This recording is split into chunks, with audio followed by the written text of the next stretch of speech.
मध्य प्रदेश अब राजस्थान में आपसी लड़ाई के बाद पार्टी में दो फाड़ हो रही है। आप क्या मानते हैं, क्या वजह है कि केंद्रीय नेतृत्व या कांग्रेस आला कमान कुछ क्यों नहीं कर पा रहा? देखिए, कौन कर पा रहा है कौन नहीं कर पा रहा है ये तो मैं इस स्थिति में नहीं, लेकिन ये सच्चाई है कि जिस तरीके से पूरी स्थिति को परिस्थितियों को हैंडल करना चाहिए था वो ना हरियाणा में उस समय हुई थी। हमारे तो जितने जनरल सेक्रेटरीज आए एआईसीसी के, वो तो हमारे विरोध में ही हमेशा काम करते रहे और उसी तरीके से ना कभी उन्होंने मीडिएट करने की कोशिश करी। और हमारी जो लड़ाई थी वो यहाँ के, मैं समझता हूँ कि जो अब लड़ाई चल रही है कि उससे बहुत भिन्न थी। हमारी लड़ाई में सीधे सीधे ये न्याय की लड़ाई थी। हमारा तो जितनी मेहनत हमारे साथियों ने की, हमने तो कहा था कि उनका केवल ध्यान रखा जाए। यहाँ सत्ता में हिस्सेदारी की लड़ाई, तो दोनों में बहुत फ़र्क है। मेहनत हमने की थी, उन लोगों को तो पूरा कोऑपरेशन वहाँ पर मिला था, तो दोनों केस बहुत अलग हैं। और काश सब चीज़ें ठीक रहती, और अगर ठीक रहती तो आज हरियाणा में भी सरकार होती, मध्य प्रदेश की भी सरकार होती, और आज राजस्थान की सरकार के ऊपर भी संकट नहीं होता। सिंधिया के बाद अब पायलट और आप भी राहुल गांधी ब्रिगेड के लोग माने जाते थे, क्या वजह कि ये सब लोग राहुल गांधी का साथ छोड़ रहे हैं?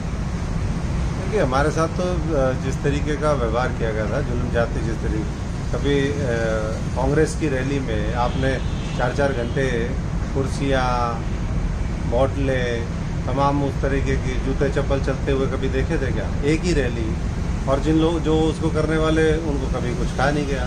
2-2 बार वहाँ पर रामलीला मैदान में जो दृश्य देखे गए, व्यक्तिगत तौर पर हमारे ऊपर अटैक हुआ। इन लोगों को तो पूरा कॉपरेशन मिला सब लोगों का, तो दोनों बहुत भिन्न वो हैं। लेकिन ये जो आज कर रहे हैं, ये अगर इन्होंने उसी समय तुरंत विधानसभा के चुनाव के बाद दोनों नेताओं ने किया होता तो बहुत से दूसरे प्रदेशों में लोगों की राजनीतिक हत्याएं बच जाती। तो बहुत देर करी है, लेकिन कहते हैं कि बेटर लेट देन नेवर। तो क्या सोच करके किया, लेकिन उससे बहुत लोग जो बच सकते थे, हमारे जैसे लोगों को हो सकता है कांग्रेस ही ना छोड़नी पड़ती, और अगर पूरी तरीके से लड़ाई लड़ी जाती तो दोनों स्टेट में दोनों तो मुख्यमंत्री नहीं बन सकते, दोनों में से एक जरूर बन सकता था। कहीं छत्तीसगढ़ में एक मीडियोकर एज के व्यक्ति को बनाया था, तो एक कहीं यंग बनता, कहीं बुजुर्ग भी बनते, और सबके समावेश से ही जो है पार्टी चलती है। लेकिन कांग्रेस में आज कुछ नेता ऐसे हैं जो बीजेपी और आरएसएस के इशारे पर काम करते हैं। वो हैं कांग्रेस में कहने के लिए, लेकिन उनके तार कहीं और जुड़े हुए हैं, और जब वो लोग कांग्रेस को ख़त्म करने में लगे हैं तो कौन बचा सकता है? हमारे तो जितने जनरल सेक्रेटरीज आए, उनका एक ही एजेंडा था कि वो नई पीढ़ी को ख़त्म करो, और जिन्होंने उनके साथ बड़े बड़े धंधे और कारोबार किए हैं, पहले वो जो 10 साल की कांग्रेस की सरकार थी, पहले तो उसको चलाने का नहीं, लूटने का काम करते थे, और जब अब सरकार चली गई तो पार्टी को ख़त्म करने का काम कर रहे हैं। तो ऐसे लोग जब तक बैठे रहेंगे, मैंने पहले भी अपने लेटर में भी लिखा था जिस दिन हमने छोड़ी थी, कि ये जो इंस्टीट्यूशन है एआईसीसी की, जो जनरल सेक्रेटरीज की, इसने ख़त्म कर दिया। ना तो वो ढंग से ऊपर रिपोर्ट करते हैं, ना मीडिएट करते हैं, और उन्हीं की वजह से, उनके जो व्यक्तिगत हित हैं उसकी वजह से आज कांग्रेस यहाँ पर आकर के खड़ी होगी। पता नहीं कहाँ लेकर के जाएंगे। ये 135 साल पुरानी पार्टी तबाह और बर्बाद करने का श्रेय वो बहुत से कारणों को है, बहुत से लोगों को है, और जब इतिहास लिखा जाएगा तब उसकी व्याख्या और उसका मूल्यांकन होगा। क्या आपको लगता है कि कांग्रेस का केंद्रीय नेतृत्व कमज़ोर हो गया, इसलिए राज्यों में नेताओं की मनमानी हो रही है? देखिए, पार्टी कमज़ोर होने की वजह से निश्चित तौर पर जो लीडरशिप है उसको निर्णय लेने में दिक्कत होती है, इसमें कोई वो नहीं है।